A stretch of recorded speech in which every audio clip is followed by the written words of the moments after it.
Can you believe it's been 18 years since 9/11 happened? That is so crazy. Yeah, I remember that morning because I was rushing on the way to work. We were living together. Yes. I think you were headed to work. Left the house, turned on the radio, and I heard this crazy thing on the radio, and it sounded like, I don't know, some sort of fiction show that was playing, and it was talking about this airplane that had hit a building. And about that time, you called me and said, "This is on television in the World Trade Center." It was a crazy day for me. See, and that's so funny because I remember it completely different. I remember you calling me. Did I call you? And saying, "Turn on the TV now." And pretty much almost hanging up on me. Like, turn on the TV now, something's happened, and hanging up. Well, maybe that's how it happened. It's funny how that works. Today's word is stupendous. You need some encouragement. We really love listening to you guys. You need some inspiration. Love your podcast. Wonderfully inspiring as I think about my marriage. Stupendous marriage encouragement. You're listening to the Stupendous Marriage Show. Hey there, I'm Stu Gray. Hey, I'm Lisa Gray. This is the Stupendous Marriage Show. Thanks so much for hanging out with us today. This show is found by other married couples when you leave a rating and a review at Apple Podcasts, and we certainly would appreciate that. All you do is go into your podcast app, which is usually an Apple app, and if you click on our show, scroll down to the bottom, and it literally says write a review. And you just click on that write a review right there. It'll open up another window, let you write it and submit it, and we would so appreciate it if you took a second and did that today. And the other thing, our stupendous question. We would love to hear from you. A lot of times we answer questions on our podcast, but here's our question to you. What's the worst date you've ever gone on with your spouse? Ooh, that's I don't know, some people might not want to share that. We want to hear from you. 1-615-592-1060. And we're excited to play some of these stupendous answers on an upcoming show. Babe, I don't think I've ever had a bad date with you. You lie, you lie, you lie. I'm horrible at dates. I'm horrible at planning dates. I'm horrible about thinking through them. I'm horrible about dinner. That's a daily occurrence. True. Well, and it doesn't have to be like horrendous, somebody dies kind of date. It can just be something that maybe timing didn't work out or expectations weren't met. Whatever it is in your world that you look back at that and think, man, that was not a very good date. We would love to hear about it. Back to 9/11, today is the 18th anniversary of that happening in America, and it's crazy that it's been so long. I mean, we have a 14-year-old. It's crazy that, 4 years before he was born, this thing happened. He didn't ever experienced that, but he knows about it. Like, it's in his consciousness as a human being. Well, last year, I got to judge a project. It's called National History Day at our son's school.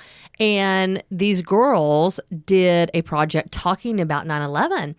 And I was talking to them. And at the time, they were 8th graders. And I was like, obviously, you weren't born when this happened. Do you remember anything about it or know anything about it? And so they said, honestly, before they had started their project, they had no idea. They just kind of heard a reference, 9/11, some planes, hit some buildings, and that was it. When they started doing this research and found out everything that happened, they both said, man, it changed their world. Like, they'll never think about it differently. Even though they weren't alive when it happened, they now feel like they were. They feel like they had firsthand knowledge of what people went through. They talked to some survivors and families of survivors and families of victims, and they just said it rocked their world.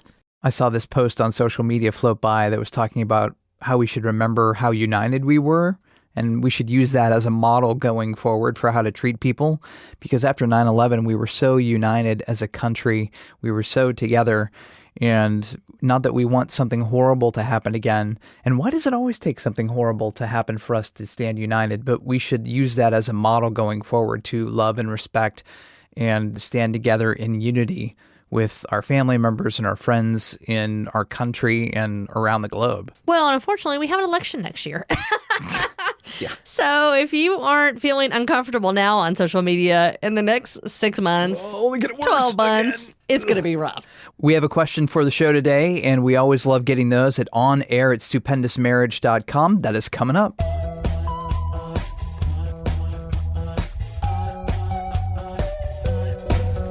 Our email for today.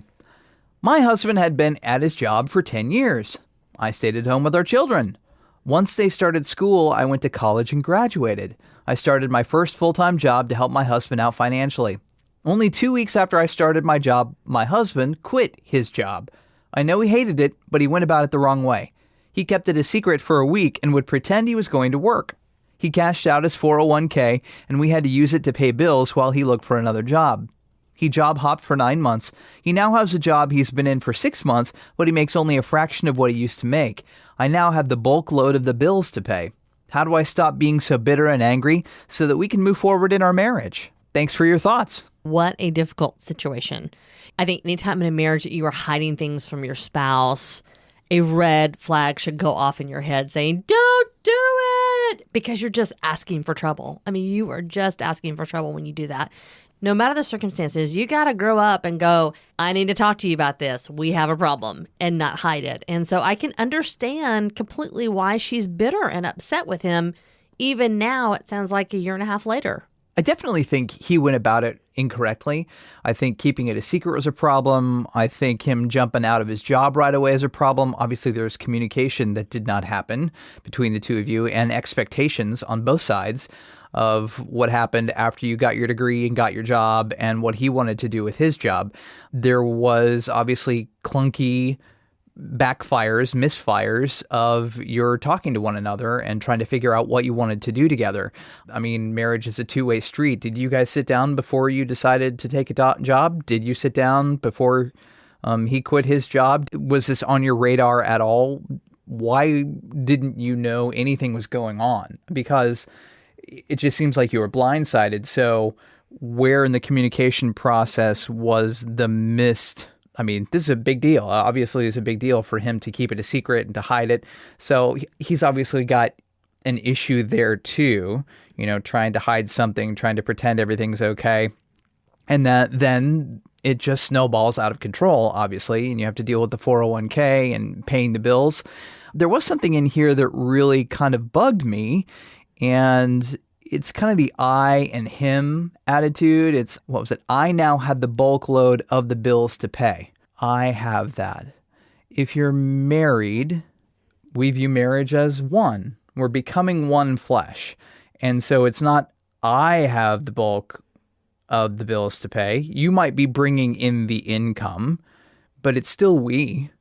And you may be resentful and upset and hurt and bitter, but it is still we that is doing this thing. You may be providing the income for this season. And yes, the big thing that we need to work on here is forgiveness, because forgiveness is hard to do, but you holding on to bitterness and anger is only going to make you even more upset and more angry. And how do you forgive? Every day, little by little. Yeah, the Bible says, how many times should I forgive?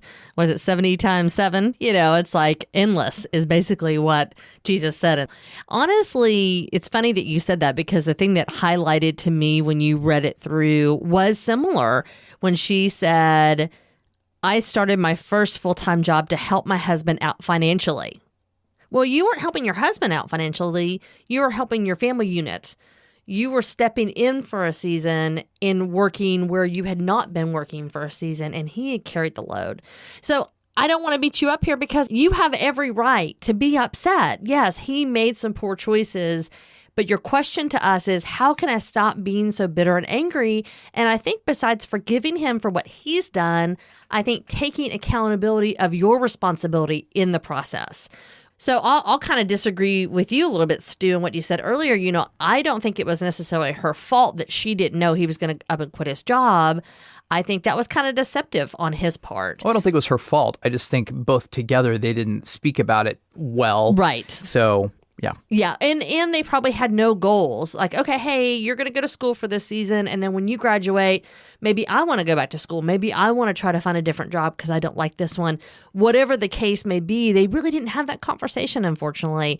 And then now she's kind of got this mindset, it seems like by her email, that it is a I and a him and not a we. The fact is, he carried the load for a season, and now you may be carrying a load for the season.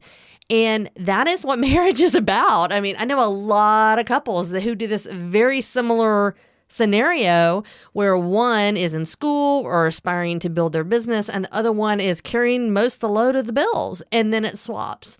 And that's very common in marriage. So really accepting that and realizing, hey, wait, maybe this is a good thing. Maybe it's a privilege that I can do this and work and help him. But definitely having a plan, having a conversation to be able to say, okay, babe, you've now started this other job. You've been at 6 months. Your pay has decreased. What can we do to get your pay back up? What can we do so that I don't feel like I'm carrying the burden financially of all the bills to where it can be a little more even again? One resource I wanted to mention from Dan Miller, 48 Days to the Work You Love. If he's still not happy in the job that he has, if he is underemployed, Dan has a great program that you can go through, a great book to go through. He's a great coach. You should listen to his podcast, the 48 Days podcast. Tons of ideas for off the wall and cool and different job opportunities and things to do if you're entrepreneur spirit, or even if you just want to change the work that you do in a company. Dan has a brilliant mind for business and helping others in business and find great jobs. So that might be a resource that you want to check out. We'll definitely put that in the show notes too, 48days.com. I know you've really enjoyed reading his resources, and hopefully they may enjoy reading it together and even might have a different mindset in the fact of, hey, let's go on this adventure together. You know, babe, maybe you're not happy where you are. I may not be happy, she may not be happy where she is. How do we work together, again, to have goals and to have a place that you're going instead of life just happening to you? And that kind of sounds like that what happened to begin with. He probably up and quit his job over a moment and anger, and then he went, oh, crap, what do I do now, and reacted poorly for a week, and then all of a sudden had to rebound. And so I would assume it probably wasn't a malicious thing that he meant to do, it just kind of happened. And so giving him grace and understanding that we all make mistakes, and that's okay. That doesn't mean that he doesn't love you. It doesn't mean that he would do it again. Just understanding that you've got to get to the place of forgiveness, not just for him, but for yourself, so that you're not carrying that bitterness, especially as you go to work every day. Ruth Bell Graham said, a marriage is made of two good forgivers. And it's just true. Through life, we're going to get hurt. And we're also going to have good days, but we're also going to have days where we say things wrong, we do things wrong, and we intentionally or unintentionally hurt our spouse. So for you, forgiveness is a big deal. It's a different process for everybody, but I do believe there is some acceptance of where you are right now that needs to happen. Because this is the situation, this is your life that you've been dealt, this is where you are, and there needs to be an honest look at it, like, hey, I'm here, and this is where we are, and I don't like this that's happened, and I'm not necessarily happy with the job and all that sort of stuff, but this is where we are. This is my acceptance of where we are. Now, my hurt feelings, what is behind the hurt?